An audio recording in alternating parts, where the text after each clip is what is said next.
Hai sahabat sekolah, salam semangat luar biasa. Berjumpa lagi dengan saya Kak Dimas di pembahasan soal penilaian akhir tahun kelas 4 dalam kupas tuntas soal PAT kelas 4 SD. Oke sahabat sekolah, di video kali ini kita akan melanjutkan pembahasan soal di video kemarin. Kita lanjut, yang hari ini adalah tema 8 ya. Pembahasan soal PAT kelas 4 tema 8. Oke, check it out. Oke, kita mulai dari muatan pelajaran PPKN KD 3.3. Soal nomor 1, Tegar suka menyanyi, sedangkan Ganang suka menggambar.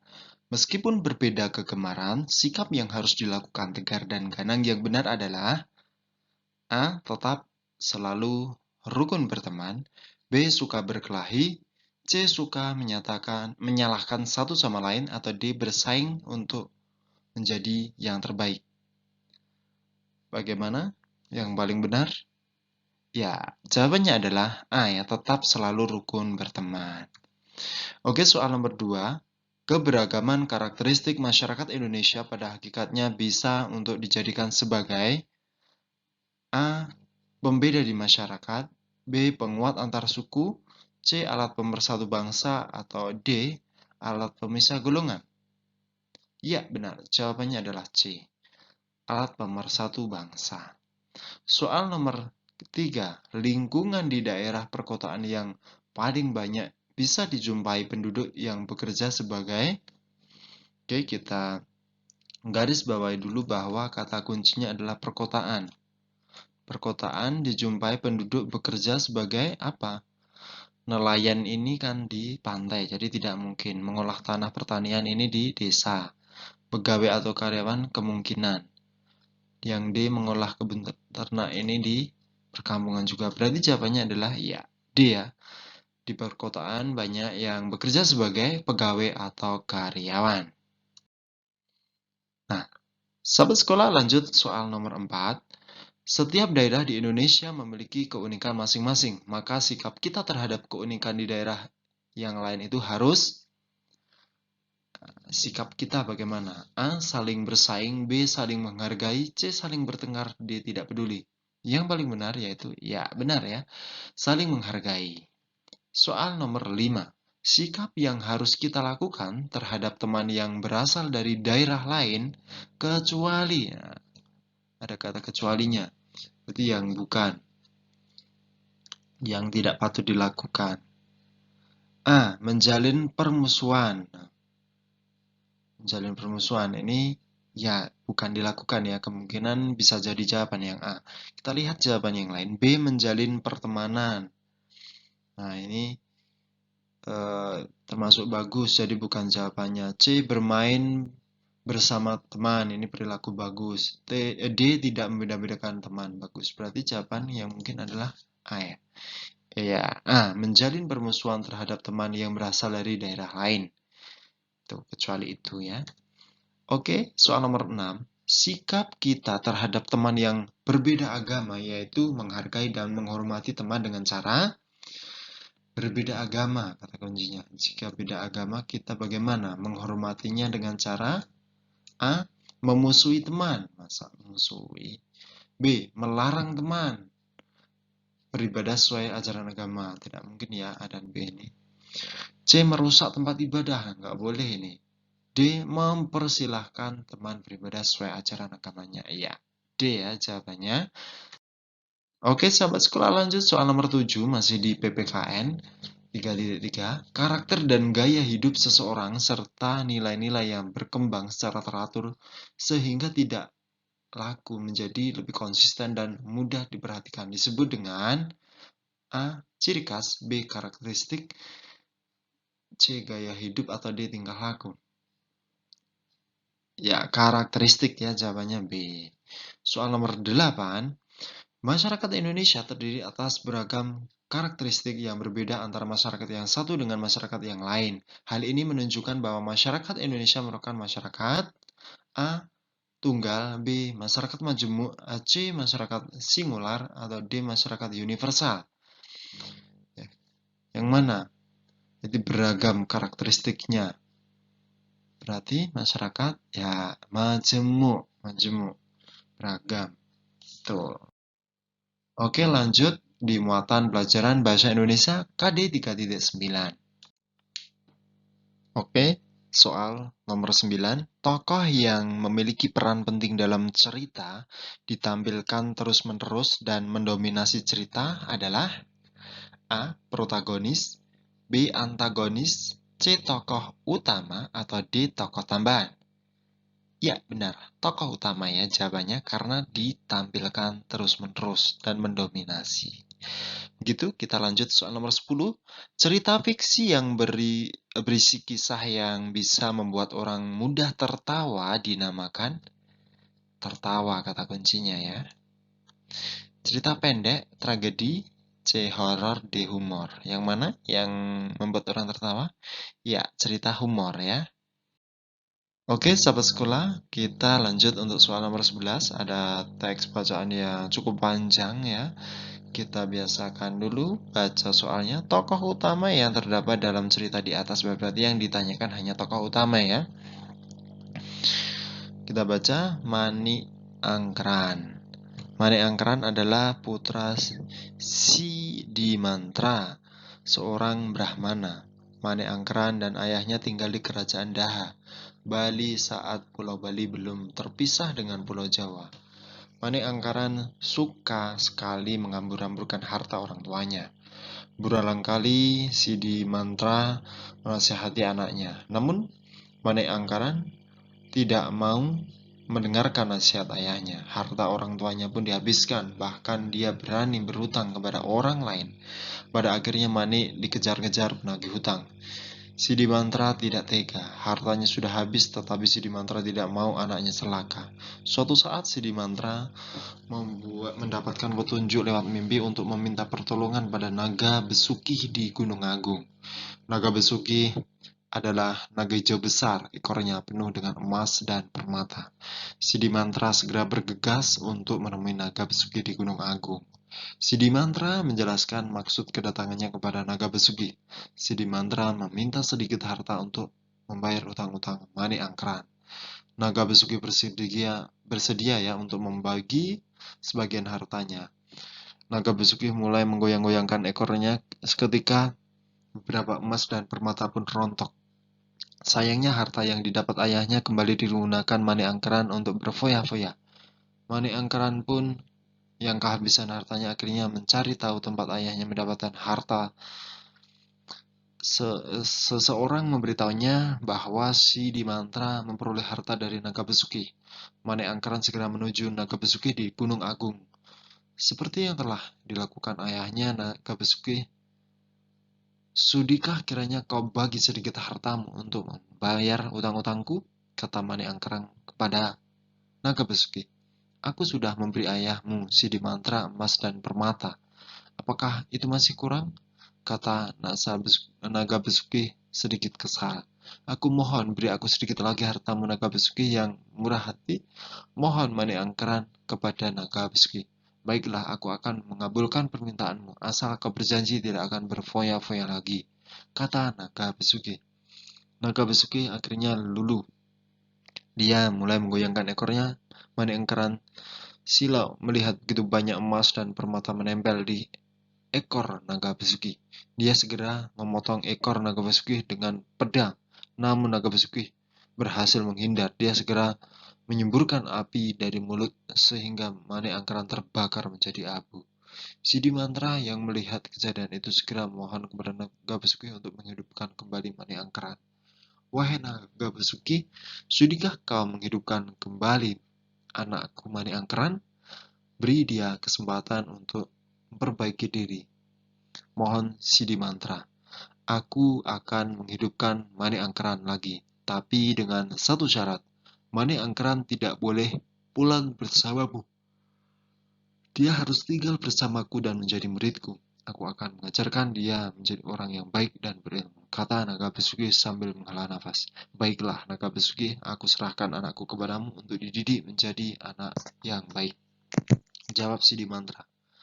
Akhirnya Mani Angkran hidup kembali. Di Sidimantra segera mengeluarkan tongkat dan membuat garis memisahkan dirinya dan anaknya. Garis itu mengeluarkan air yang deras dan memisahkan Gunung Agung dan sekitarnya. Sampai sekarang garis itu dikenal sebagai Selat Bali yang memisahkan Pulau Jawa dan Pulau Bali.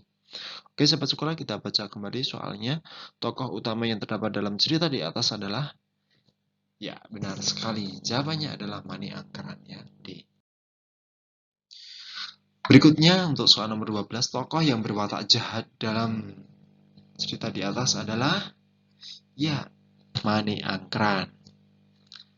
Soal nomor 13, orang yang menggambarkan suatu peristiwa dalam sebuah cerita yang diperankan disebut dengan apa namanya? Menggambarkan suatu peristiwa yang diperankan. Ya, tokoh ya namanya. Soal nomor 14, watak tokoh yang memiliki sifat baik hati sehingga disenangi dan dikagumi pembaca adalah, kata kuncinya baik hati loh. Apa? Ya, protagonis. Protagonis. Lanjut soal nomor 15. Amatilah cerita di bawah ini untuk menjawab soal nomor 15 dan 16. Kita baca soal dulu untuk nomor 15. Inti yang terdapat dalam cerita di atas adalah, jadi inti ceritanya apa? Kita baca dulu. Judulnya Angsa dan Telur Emas. Alkisah, ada seorang petani sederhana memiliki seekor angsa. Angsa yang dimiliki petani bukan sekedar angsa biasa, melainkan angsa yang cantik dan istimewa. Keistimewaannya adalah angsa milik petani menghasilkan telur emas. Petani yang memiliki angsa istimewa itu, setiap pagi petani bisa mengambil telur emas di kandang. Petani membawa telur emas dari angsa miliknya ke pasar. Petani menjual telur emas dengan harga yang tinggi. Dalam waktu singkat, petani berubah menjadi kaya. Kekayaannya ternyata tidak membuat petani bersyukur dan tetap rendah hati. Sebaliknya, kekayaan membuat petani serakah. Petani menginginkan angsa bisa menghasilkan telur emas lebih banyak lagi dalam waktu singkat. Petani tidak sabar dan ingin cepat menjadi kaya raya. Ketidaksabaran petani itu terhadap angsa miliknya muncul karena angsa hanya memberikan sebuah telur setiap hari. Petani merasa dia tidak akan cepat menjadi kaya dengan cara begitu. Setiap hari sepulang dari pasar, petani menghitung uangnya. Suatu hari setelah menghitung uangnya, sebuah gagasan muncul di kepala petani. Petani berpikir bahwa ia akan mendapatkan semua telur emas dalam diri angsa sekaligus dengan cara memotong angsa. Gagasan petani pun dilaksanakan. Betapa kagetnya dan sedihnya petani ketika dia tidak menemukan satu telur pun dalam perut angsa. Angsa istimewanya terlanjur mati dipotong. Hanya penyesalan yang bisa petani rasakan saat ini. Keinginan petani menjadi kaya raya semakin jauh dari angan-angannya. Nah, intinya apa? A. Petani yang rendah hati dan tidak sombong walaupun ia memiliki angsa yang bertelur. Apakah benar ini? Atau B. Seorang petani yang memiliki angsa istimewa. Angsa tersebut dapat bertelur emas. Petani ingin angsanya bertelur supaya ia cepat kaya. Atau C. Seorang petani yang memiliki ayam jago istimewa. Ayam tersebut dapat berkokok. Atau D. Seorang petani yang memiliki angsa kesayangan. Petani memotong angsa kesayangannya karena hanya ingin mendapatkan daging yang lezat. Jawabannya yang benar? Ya, B ya. Yang paling benar adalah B.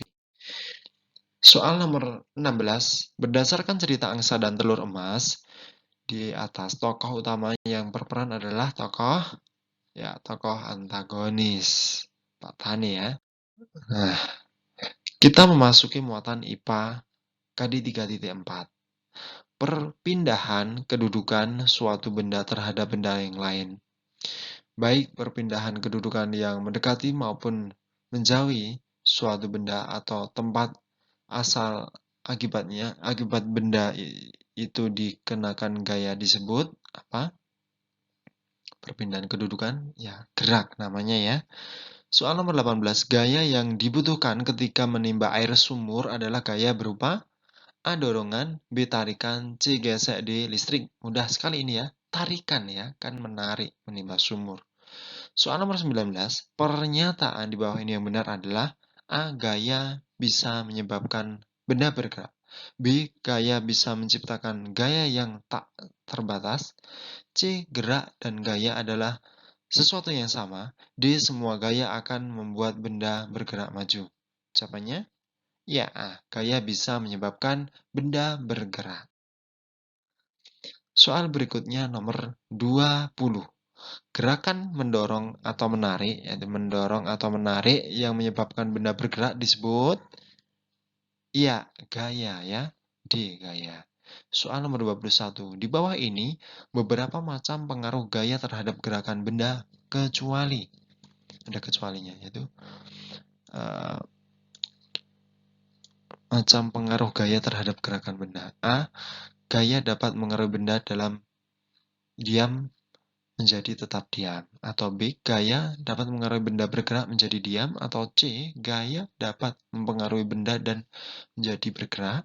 Atau D. Gaya dapat mengaruhi benda bergerak lebih cepat atau lebih lambat. Jawabannya adalah A ya. Gaya dapat mempengaruhi benda dan benda diam menjadi tetap diam.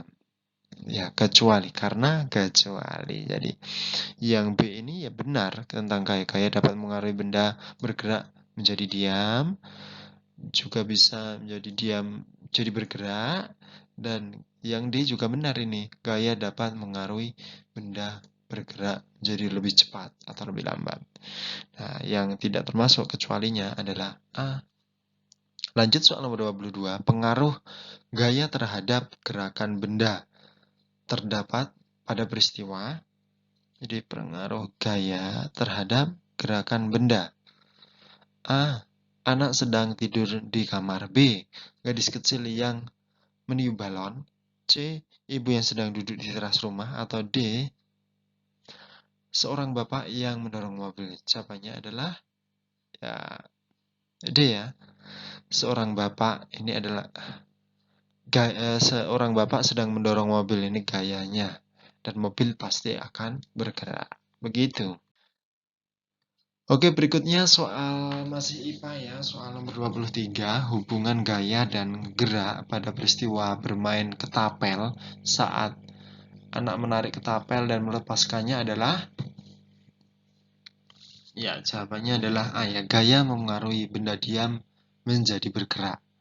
Awalnya diam, ditarik, lalu bergerak. Soal nomor 24. Peristiwa bis dari melaju kemudian berhenti menunjukkan bahwa hubungan yang terjadi antara gaya dan gerak adalah gaya mempengaruhi benda bergerak menjadi diam. Karena bis berhenti, melaju kemudian berhenti. Berhentinya ini masuk ke diam. Melajunya benda bergerak gitu. Oke, lanjut soal berikutnya. Soal berikutnya itu pada muatan pelajaran IPS KD 3.3, soal nomor 25. Penduduk di suatu daerah cenderung memanfaatkan kekayaan alam di daerah tempat tinggalnya untuk untuk apa ini? Kata kuncinya daerah tempat tinggalnya. A. Memenuhi kebutuhan hidupnya. B. Menyesuaikan diri dengan alam. C. Tempat tinggal selamanya. Atau D. Tempat persinggahan. Jawabannya adalah memenuhi kebutuhan hidupnya. Berikutnya soal nomor 26. Karena kekayaan alam di suatu daerah dengan daerah lain berbeda menyebabkan terjadinya keragaman titik-titik bagi penduduknya. Keragaman apa? Jadi penyebabnya kekayaan alam. A. Sosial dan budaya. B. Perilaku masyarakat. C. Jenis mata pencaharian. Atau D. Agama dan kekayaan. Jawabannya jenis mata pencaharian atau pekerjaannya berbeda-beda. Gitu. Soal nomor 27. Setiap hari Bu Yani membeli beras dan memasaknya untuk makan. Dalam hal ini Bu Yani termasuk seorang produsen, pedagang, sales, atau konsumsi. Ya, konsumen ya ini, konsumen. Seorang konsumen. D jawabannya. Oke, berikutnya soal nomor 28. Kegiatan menyalurkan barang dan jasa dari produsen ke konsumen disebut, mudah sekali ini. Kata kuncinya penyalur produsen ke konsumen. Yang jelas distributor ya, B jawabannya. Soal nomor 29. Pak Dika adalah seorang supir truk. Hampir setiap harinya ia mengangkut hasil panen sayur dari daerah pegunungan ke pasar di kota. Kegiatan yang dilakukan oleh Pak Dika tersebut termasuk kegiatan apa ini? Produsen, reseller, konsumen atau distributor. Ya, distributor ya, karena ada kata mengangkut hasil panennya dan dibawa ke pasar kota. Jadi dia seorang penyalur atau distributor. Kemudian soal nomor 30, barang hasil industri memiliki nilai tambah untuk mendapatkan jasa, barang, keuntungan atau uang yang banyak. Ya, keuntungan. C ya jawabannya.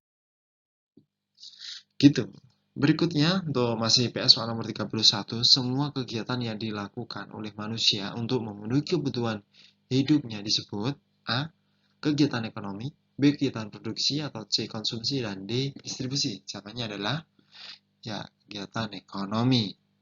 Soal nomor 32, pekerjaan yang menghasilkan suatu barang yang bisa dipergunakan untuk seseorang, seperti petani, nelayan, peternak, penjual, dan perajin adalah ya, jawabannya adalah pekerjaan yang menghasilkan barang.